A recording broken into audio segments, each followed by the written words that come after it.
Can we all stand for the flag, please?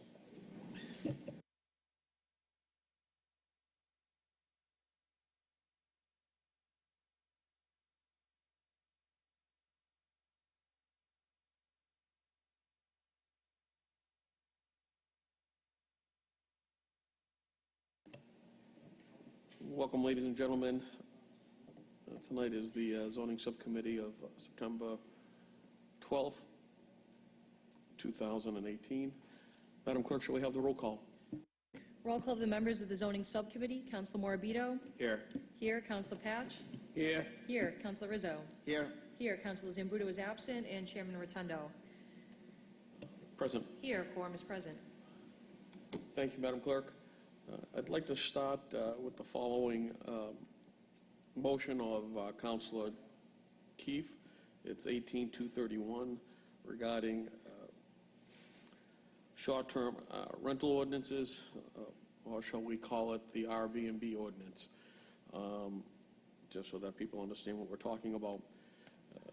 Recently, there's been some questionable issues regarding people renting certain properties within the city, unfortunately giving a bad name to Airbnb, and more importantly, truly causing issue with a lot of the people in various neighborhoods. For the most part, I have to say that Airbnb has been a very good thing for the city of Revere, and there are very, very responsible people within our city that do use Airbnb and rent Airbnb responsibly. Unfortunately, because of this one and several other incidences, we're going to have to put some type of ordinance together and stop the behavior that's taken place. And I want to kind of go to one incident in particular, and I'm going to ask some people to come before the council and speak about what they've seen and what they heard.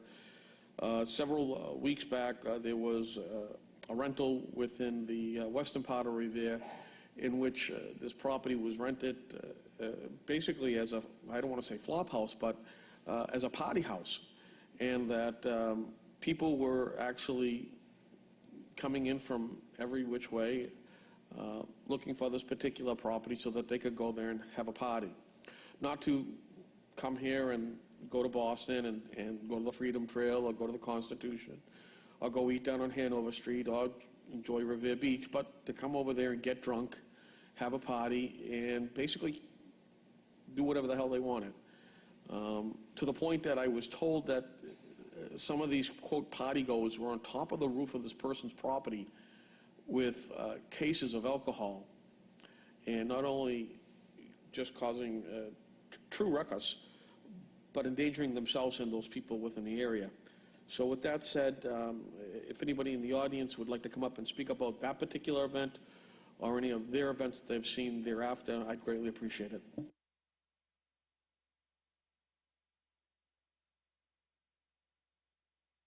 Press the button, name and address, please. Richard Ireton, 115 Davis Street. As you had mentioned, I'm not totally against Airbnb. What I want to talk about is the process in itself and what might need to be put in place. But to confirm what you had just said, about 2 weeks ago, I heard a bunch of voices in my backyard. What I felt was my backyard. About 1 o'clock in the morning, so I went out, take a look, couldn't see anything. This continued on. I kept hearing the voices. It's now 3 o'clock in the morning. It's a Monday night, Tuesday morning. I finally went outside the house, went in my backyard to go look up the street when I heard the voices, and I looked up.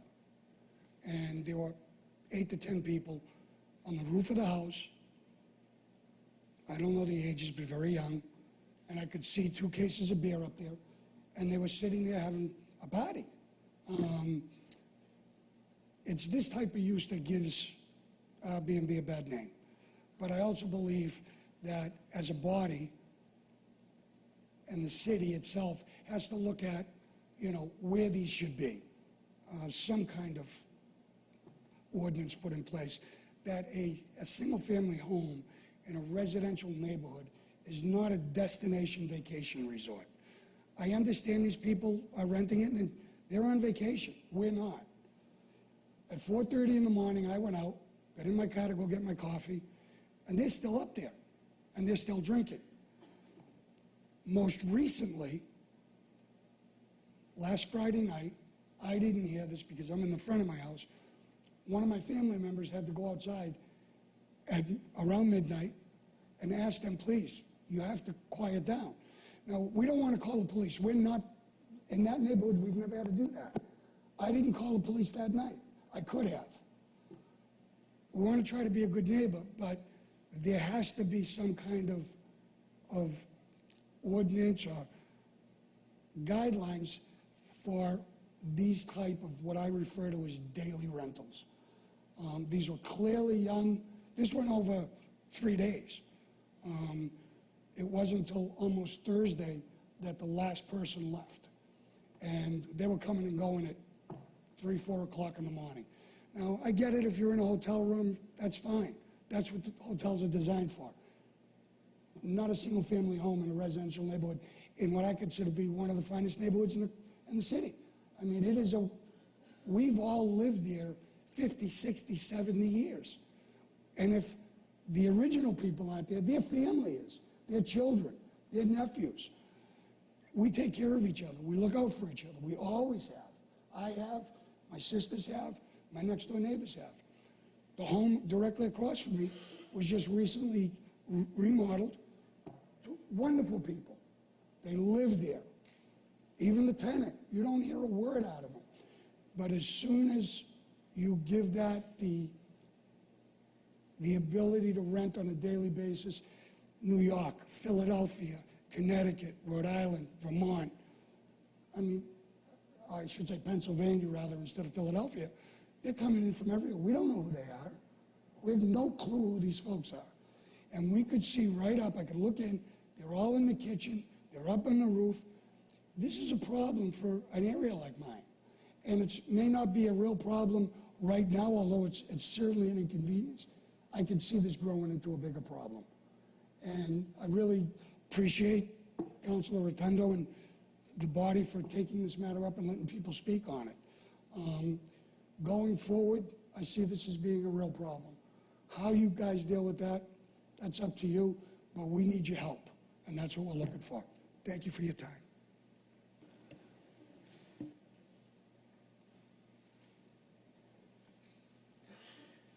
Teresa Ryerton, 113 Davis Street. My property, the back of my property abuts the house in question, and I'm not going to go through the same thing. Basically, I've been out there every night now because you get concerned. You don't know who's there. I read the ordinance totally from Boston, and I think it's wonderful. I just have one comment. I personally think if there's violations, it should be way more than $100. That's chump change. So. I think the highest, and correct me, Madam Clerk, is 300 we can go up to after crescendo. Since the inception of 40U, I believe the fee structure is even more than that, but I would have to check with Nicholas Catanazzo, Inspectional Services. So, Mrs. Ireton, from my perspective, is I would start off, probably first violation would be a written warning, second violation would be $250, then after that would be $500 for every day that they are violating that. More importantly, there also has to be a screening process. Right. In which a licensing fee takes place, but more importantly, what they do in Europe and what they do in the Caribbean and elsewhere is, and they do it here in America, but when you go to a particular home, the person that has the home actually is aware of your identity because it's online. But what I would go further is that what they do in Rome is they take a copy of your passport because they want to know who you are. They want to know how many people are going to be in there. More importantly, what Boston's ordinance does not have is the amount of people that you can have in a particular property. So you can have a 2-bedroom there, and you can put as many as 10 people in there, and there's nothing anybody's going to say. However, if we were to rent an apartment, you could not have 10 people in that property. Right. So there has to be some type of legal way of presenting that in an ordinance, which I'll speak to our solicitor about in order to ensure that takes place. I think if you've got 2 bedrooms, 4 people, even 6 is at the top of the level as far as I'm concerned. But I think, there's a legal boundary that we have to follow. Yeah. The other thing, and this probably doesn't have anything to do with the ordinance, but after I read it, I thought, if this is a single-family home, this gentleman is paying the tax rate for a single-family home. I think there should be another tax rate introduced if they're going to be renting out the houses on a nightly basis. That's just, I understand that. I think once you get into that, one would say use, and they could make the same commentary as far as a two-family versus a three-family. Then would you get a different rate? Would you be considered commercial property at that point? One could make that argument. It's a slippery slope. yeah, okay. So I appreciate that. It makes sense. Again, I would have to leave that up to the solicitor. I have a feeling, speaking to some lawyers in the past, that that would be a very slippery slope. Okay. Thank you. So, Mr. Chairman, so if we can, under penalties, 9-14.9, if we can change the $100 in Section B to $300 per violation per day? That sounds perfect. But that has to be the first, the first violation should be a written warning. The second violation should be the 300, and then after that, the highest that we can provide. Because the last time I spoke to Nick, and he can give us better guidance on this, is that what has happened at Chelsea District Court sometimes, and correct me if I'm wrong, Madam Clerk, is they'll go down there with a slew of actual violations, and many times they get thrown out or they don't get entirely charged up. The new 40U program, it's in-house. Who's the person that we're using? Is it Mr. Bob Gaber. Mara? Mr. Gaber, okay.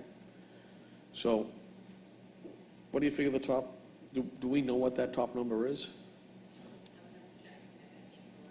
Okay, I'm gonna look it up. Does anybody else wish to speak? Councilors? Council Patch. Thank you, Mr. Chairman. I also am reading the Boston ordinance. They pretty well cover everything. But I like the idea of the 3 or more finding of violations of this section within a 6-month period. I really would like to, I think just the 3, I just think the 3 violations is enough to have it just right. Other than that, I have no problem with this at all, So Mr. Chairman. So, Councilor Pat, I want to just speak on that, so I just want to be clear so that everybody hears this. So, for licensing purposes, 3 violations and you are removed. Sound good? Charlie, what was that, 914, 9, failed to register, failed to comply with notice of violation, enforcement 410. 1914-4A. Oh, okay, you get underneath the appeal section, Mr. Chairman, I noticed I missed a section. In Section B and C, can we change the $100 to $300? Sure, and the maximum, as I just looked it up, is $500. It says, if unpaid after 30 days, the ticket, regardless of the initial amount, increases to a maximum of $500 and is automatically transferred to the city clerk and becomes a charge against the property. So tickets will be issued with the maximum fine of $500. So if we can make the maximum fine $500 Mr. for Chairman, the I'm fine with that. third violation. Because you got to figure, most of these people are renting them out online as if they're hotel rooms, and they're getting about $200 a night. So I think $500 would be fair. I'm sure the people out there think it's more than fair, right? Council Powers. Thank you, Mr. Chairman. This is a real serious issue in this city. I'll give you an idea of what happened.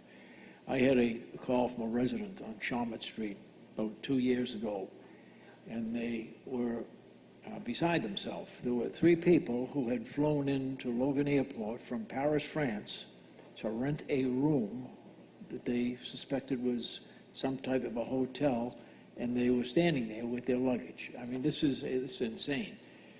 The city itself, public safety issues are here.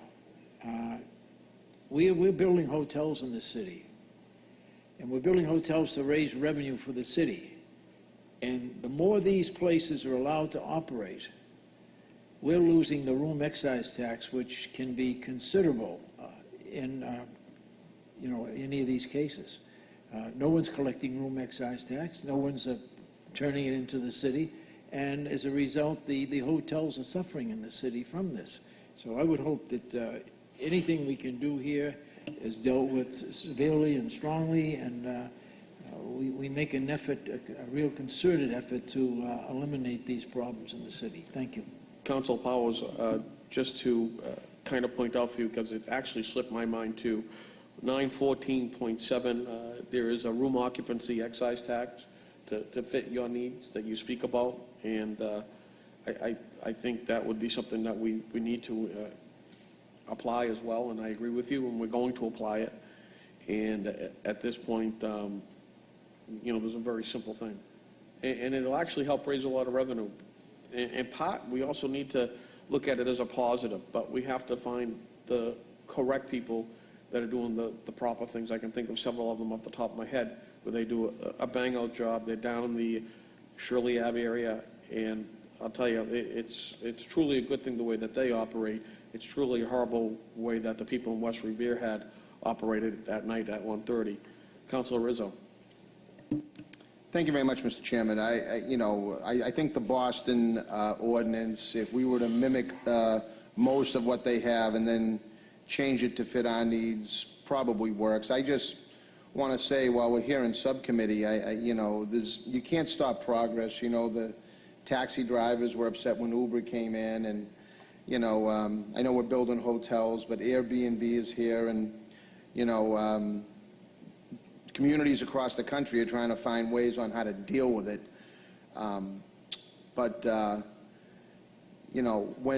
There's a big difference when people check into a hotel where the zoning for a hotel is, and where residential neighborhoods, like Mr. Ireton was just talking about, somebody's pulling up with their out-of-state plate and spending a night, 2 nights, a week, however long that they plan on staying. There's a big difference there, and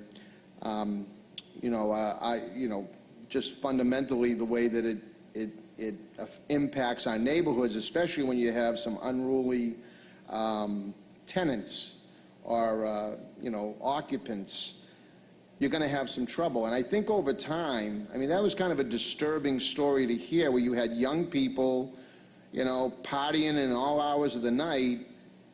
They don't live there. They don't have any attachment to the neighborhood. So I think in this section, 914-4A, I'd like to see more teeth instead of, after 3 or more violations. Why would we have to go 3 or more violations? Why not we say the first time that police have to be called, and the people who are operating these Airbnbs. By the way, this section 4 says 3 or more violations of the ordinance itself under section 4A. Well, this tells you units that can't be used as a Airbnb anyway. Why should it be 3 or more? That in and of itself. But when it comes to violations, whether it be noise or other disturbances, I would go along with even less than 3, maybe 2. I think after a while you see precedent is being set, and people by and large, when they buy their homes across the city, shouldn't be. If they are, then we've got a bigger problem than what we're talking about here, but they're buying homes to live in. They're not buying homes to turn them into rooming houses or turning them into hotels. They're buying homes for a certain quality of life, and I know there's neighbors that buy homes around those particular properties. That's why they buy there, to have a certain quality of life. And so I think when we finally draft our ordinance here, I'd like to see even more teeth than this, if it's at all possible or if it's acceptable to members of the council.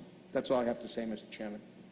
I think part of, Councilor, one of the things that I'd like to do based upon that is have Solicitor Capizzi look at it, just because of the issue of due process. I don't know if there'd be any issues as far as the legality of it. I can't see why or why not, so I always, before I put something of this nature forward, I'm going to have this looked at by Solicitor Capizzi, and see if it needs to be refined, retweaked, adding your comments with that as well, and going from there, and then coming back again in committee, and then forwarding some type of a motion to the general counsel.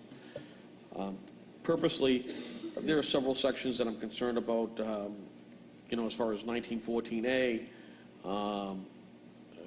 Section C, when it comes to people staying here for hospital purposes, D, coming here for, units used. You brought up the issue of having a police call.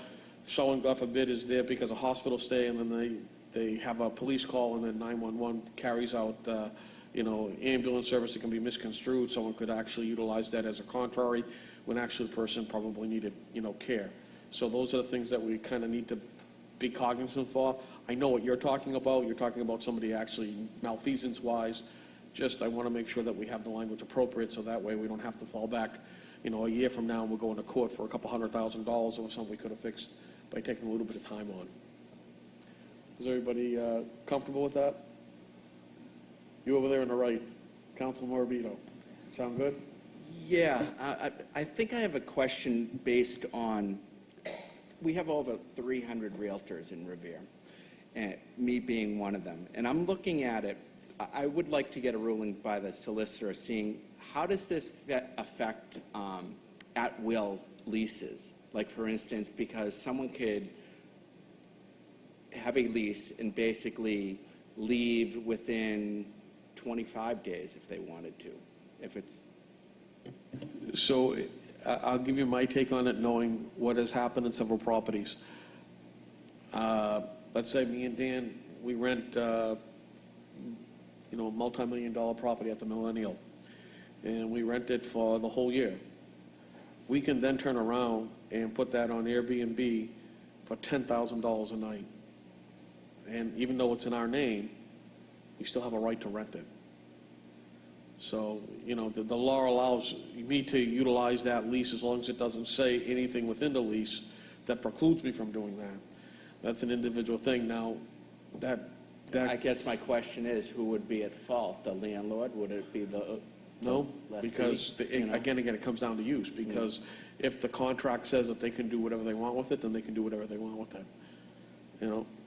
Down in Cape Cod, where you rent a property, it says that the rental shall not transfer. You know what I mean? So that's basically what we could put into it. I think you're right, but I think it's something we should have the solicitor look I at. totally agree with you, and that's a good point. Anybody else? Anybody from the audience? Going once? Going twice? All right. I want to thank you all for your time and your patience.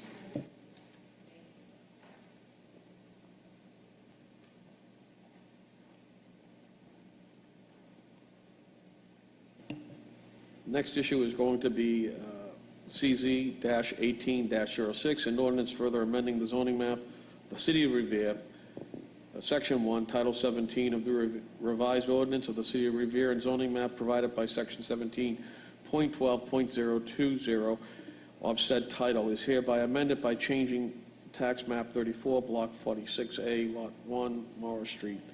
I won't go into the rest of it. Councilor Simeoni. Good evening, Mr. Chairman, members of the Zoning Subcommittee of the City Council of the City of Revere. We made the presentation at the public hearing, and just to highlight a few points, both lots, Lot 10 and Lot 11, Lot 10 being 4,178 square feet, and Lot 11, which is 4,282 square feet, purchased by my client back in 2005. The intention of the purchase of this land that is presently vacant and has landscaping thereon with a fence that he has put to prevent people in the neighborhood or others from throwing rubbish on it, is to create a buffer between the hotel, which he owns, and also to unify the zoning of the hotel property. These two parcels, these two small parcels, are abut Morris Street. They were purchased in 2005, long after the construction of the hotel. And the idea of the purchase was to simply make sure that nobody else would build there or create a problem for the business of the hotel, as well as the neighborhood. So the uniformity of zoning is, the idea there is very straightforward. All the other parcels of HB, we would like the entire hotel site, and these two parcels are part of the hotel site, to be highway business. The ward councilman, Councilor Patch, was kind enough to join us and do a site visit. He's very familiar with the city, this particular area, and he's made his comments at the public hearing. We were also had the chairman, Mr. Rotundo, up there and walked the site to see the conditions that are there now. And those conditions, for the most part, will remain. My client has no intention of changing or using that land other than for what it is. We have spoken publicly and for the council that sometime in the future, if there was off-street parking required for the hotel, that it may be used for that. But that is probably very unlikely in light of the fact that most of the land around the hotel is parking and is in Saugus. The other aspect is that my client has been, as most of you know, his family's been in Revere since the 1900s. He was Revere High School graduate in 1965. He is a Revere businessman for many, many years. His family was on Rumney Road. He started his landscaping business in 1993 and purchasing a couple of lots from the city of Revere. Those lots, as you can see on the map that I've submitted to you, were then additional purchases from Carl Rowe, allowed him to have a big enough land area so to build his business up, and he had been in business, has been in business for many, many years and just recently retired.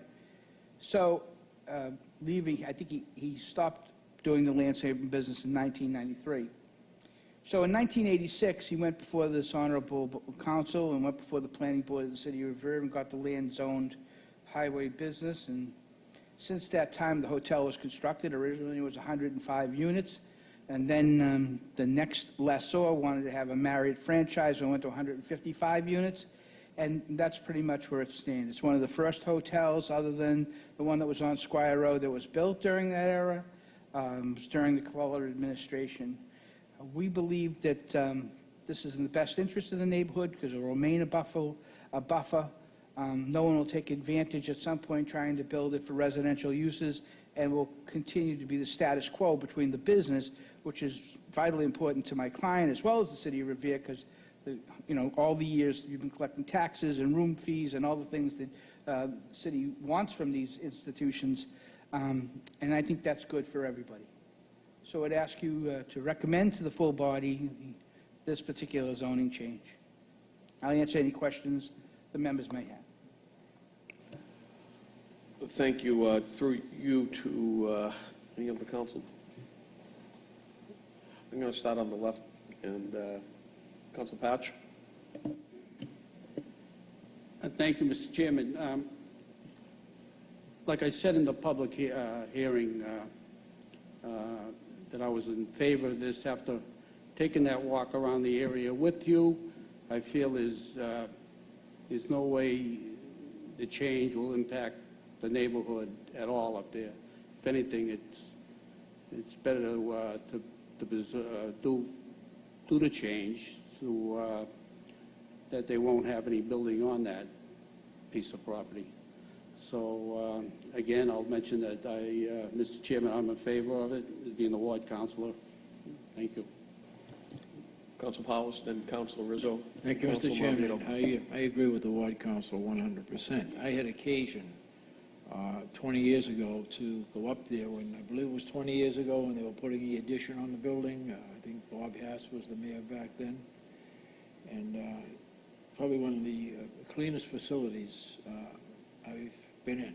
It's professionally run. This man here that was from Revere didn't leave Revere. He's kept his business in Revere, and he's helping to build a better Revere by that. And I agree that this property could be used for something else, And I think it'd be great if he could just keep that property dormant, and that would benefit his hotel and the city of Revere tremendously. Thank you, Mr. Chairman.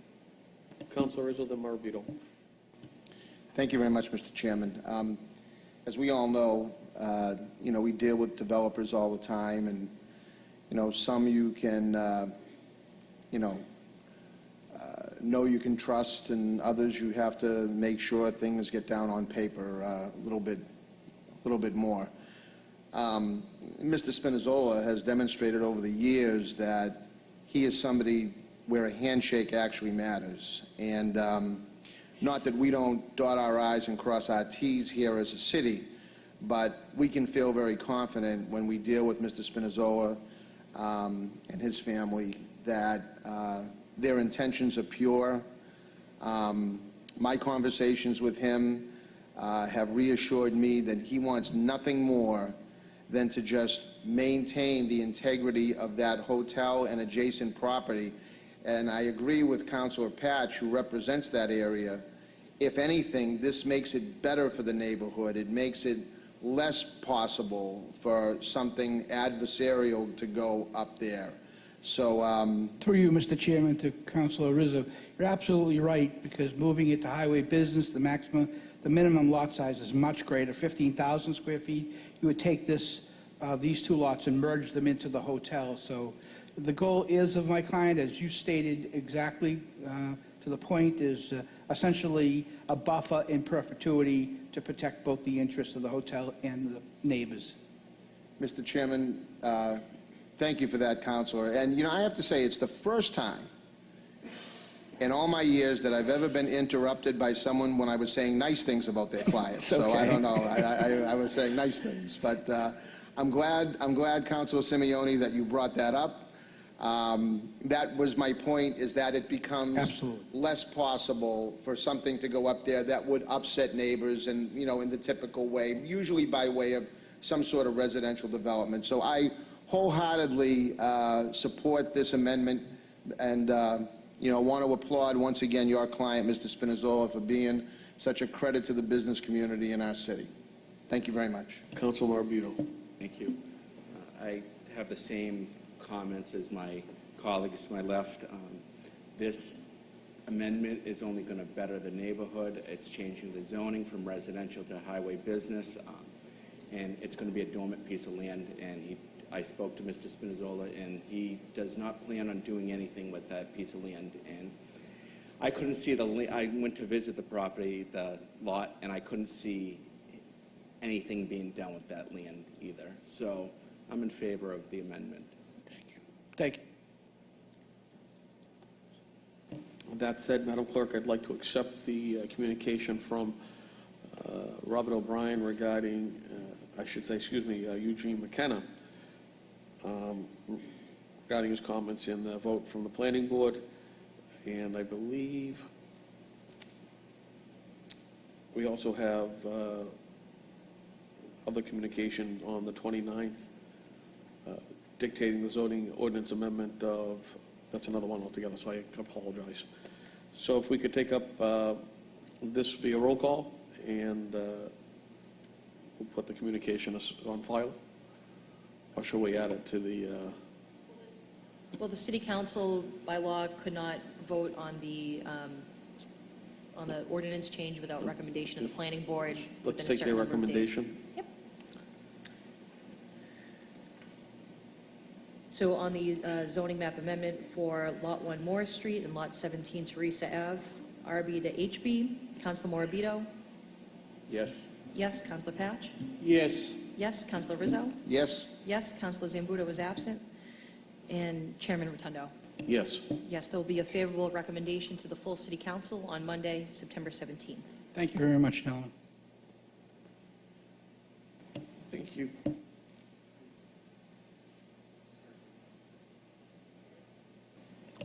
Next order of business is CZ 1807, an ordinance presented by Councilor Powers, an ordinance further amending the zoning ordinances of the city of Revere relative to the light industry zoning district. I was just earlier reading a communication from Planning Board member, our chairman, Eugene McKenna, and I'll read that later. Councilor Powers, would you like to speak on this? I would, sir. This, to me, is something that's long overdue. By the way, I attended the planning board meeting, and it was a unanimous vote in favor of adopting this ordinance, this zoning change by every member of that board. I spent a lot of time down on Riverside as a youngster. Those were down there were all built as single-family homes. There were just probably a couple of hundred residents down there. Every time a proposal comes up to build high-rises or something else on that piece of property, the people down there can't sleep at night, to be honest with you. It's been a thorn in their side for just decades now. Councilor Rizzo, and when he was chairman of the Zoning Board of Appeals, chairman of the Zoning Subcommittee, I prevailed upon him, and he worked with me, and we changed the zoning in the Point of Pines section, and also the Riverside section, and also the Grove section, which would be on the westerly side of the railroad tracks in Oak Island, to make sure that this was zoned RA, and that did prevail, and it still is today. There is a boatyard down there now. The boatyard, in my opinion, is in a deplorable condition. I was down there several times in the past couple of weeks. All of this last storm we had back in the spring, all of the moorings broke loose, and they were just left there, floating along the river. We've been down there in the past week. We removed one, and there's one more we have to remove, and that'll happen very quickly, probably within the next week or so. It's just it's the right thing to do, to give those people that live down there peace of mind, so they can go to bed at night and know what can happen down there and what cannot happen down there. And personally, I think I've spoken to many of the people down there, and they would like to see it remain a boatyard, cleaned up though, you know. Or some single-family residences. There's a lot of kids that go to school down there. It's just a way, we don't want to keep having traffic impact this area. You know, I grew up in the city, and I've seen a lot of changes, okay? And this was probably always one of the most pristine areas in the city where people lived as neighbors. They knew their neighbors. It was just a great community. And it still is in many ways. But let's give the people down there some comfort. Let's say to them, what you want is single families, that's what you're going to get. Or the existing boatyard, and there's a couple of other uses that can get down there. But they don't want large developments going in there. Anybody that was down there during the last storms we had this spring, we had at one point the street where Mills Avenue was cut off, 1A North Shore Road was cut off, the boulevard was cut off. It's the wrong thing to allow any large, substantial building to go on down there, and that's why I've submitted this ordinance, and I hope that my colleagues will support me on this. Thank you, Mr. Chairman. Councilor Rizzo. Thank you very much, Mr. Chairman. Just to follow up on Councilor Powers' comments, he's correct about, we saw this problem proliferating 10 years ago in the city. And at that time, prior to taking over as mayor back in 2016, probably I'd say about 10 years ago, we wanted to take on the problems that we saw as overbuilding in the city. And so, as Councilor Powers alluded to, both the Riverside and the Point of Pines and in the Grove section of Oak Island, we did change the zoning, he said, to RA, which RA, for those of you that don't know, is single-family homes only. So, because even, two families, just too much density for those areas, we felt. And so that we managed to rally the council to support that, and that has been the way it is since then.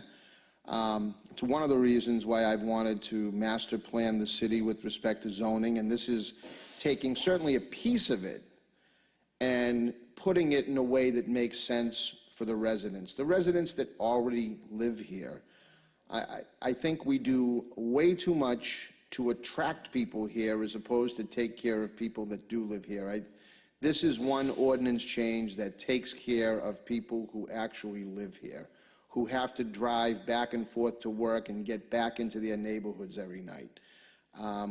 People that have to send their children to school, that are becoming more and more overcrowded almost every day. So this is one thing, one step the city council can take, and one little small piece of the city of Revere, and make a positive difference. So I absolutely, wholeheartedly support this change. Thank you very much, Mr. Chairman. Anybody from the audience would like to speak? Name and address, please. Loretta LaCentra, 30 John Ave in the Riverside. I just wanted to, I thank you all for the kind things you've said about the neighborhood and your support of it and this motion. Basically, this will just help us to stop any additional unscrupulous developers from proposing inappropriate projects in our neighborhood. As you know, it's zoned single family except for this particular property, and we've been fighting for decades with developers down there. So I'm asking each and every one of you to please consider that in your vote tonight. And I just think it's long past due to have this happen and protect the neighborhood. Thank you. Name and address, please. Eric Lampadecchio, 43 Tapley Avenue. Just like Mrs. LaCentra said, this neighborhood's been facing challenges with some LI properties in the Riverside area for quite some time now. I'd like to thank Councilor John Powers for putting this motion forward. I think it is overdue as well, and I agree that it is needed for that neighborhood. Upon learning about this motion, I began to look into LI properties throughout the city, and I found that there only are several LI properties throughout Revere. The properties are less than 10 total and are in wards 4 and 5. Of those properties, the uses vary. One is an assisted living facility, one is a tow yard, one is a boat yard, and the others are single and two-family dwellings. Given these inconsistencies, I would ask that this board consider looking at LI as a whole in the future and perhaps eliminating it completely and rezoning those properties to conform with their existing neighborhoods. Thank you. Thank you. Sir? Just hit the button and you'll be good. Okay, There you go. Perfect, sir. thank you. Nah, nothing's perfect. That beautiful painting up there, has anybody ever investigated restoring it? It is such a magnificent painting. You know, that painting and that painting, I agree, absolutely need to be restored. Yeah, they didn't do a good enough job if they restored it. Wouldn't you agree, Bob? 40 years ago they restored it, okay. So we need to do it this decade, this century, and I'd like to use the ETP funds for that, but I don't know if it would fit the bill, but clearly that is a magnificent photographing, or shall I say painting. You're absolutely correct. My wife and I are new Revere people. We've been here 6 years. So when we first came here, there was a proposal to build 42 units in the boatyard. That would increase the density in the neighborhood by a factor of 1/3. I don't think I exaggerate when I say that's pretty grotesque. And, you know, when I used to do some zoning in Boston, we talked about something that would change the nature and character of the community. And 42 units would certainly change the nature and character of our neighborhood for the worse. And the boatyard is at the end of a cul-de-sac. The cars would be going up there and then turning around and coming back. So I urge you to favorably consider Councilor Powers' motion and amendment to the zoning bylaws. It would protect our community, which is a very nice community. Sir, one quick question. What part of Boston were you from? I was from East Boston. So you see the density that they're putting there now. It's crazy. Why do you think I left? Well, welcome to Revere. You know, I lived on I had a beautiful brick house overlooking Boston Harbor. They were Webster Street area? the Webster Street area, but on Brigham Street. Yep, right on the corner. I know exactly what you're talking about. Yes, yes, it used to be called Terrace Place. Yep, where Joe Kennedy used to live, actually. I think they lived next to the Samuel Adams School. That was nice. I did a little bit of research. Exactly, Oil Joe, the father from the 30s. Yeah. Well, I appreciate the history, but more importantly, I appreciate you coming to Revere. You made the right choice, and more importantly, We love it. We just need a little relief, from over-enthusiastic, overzealous. I think you're going to get it. Thank you very much. You're welcome, sir. Ma'am, if you will. Hi, I'm Heather Legier. I live 28 Gilbert Ave down in the Point of Pines, and I just want to thank you, Councilor Powers, for putting up this motion. I think it's been said, we've been at many meetings, and you all know how we feel about it. And again, I just want to thank you. We're all totally on board. That's it. Thanks. Hi, good evening, everyone. Ricky LaCentra, 30 John Avenue.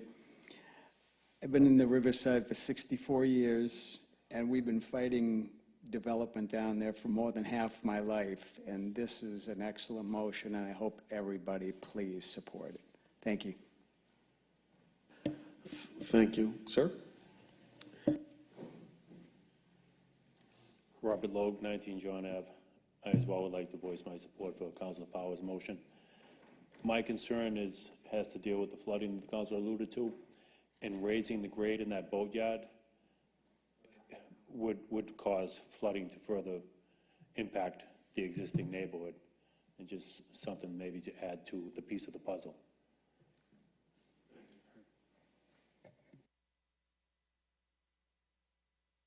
Anybody else?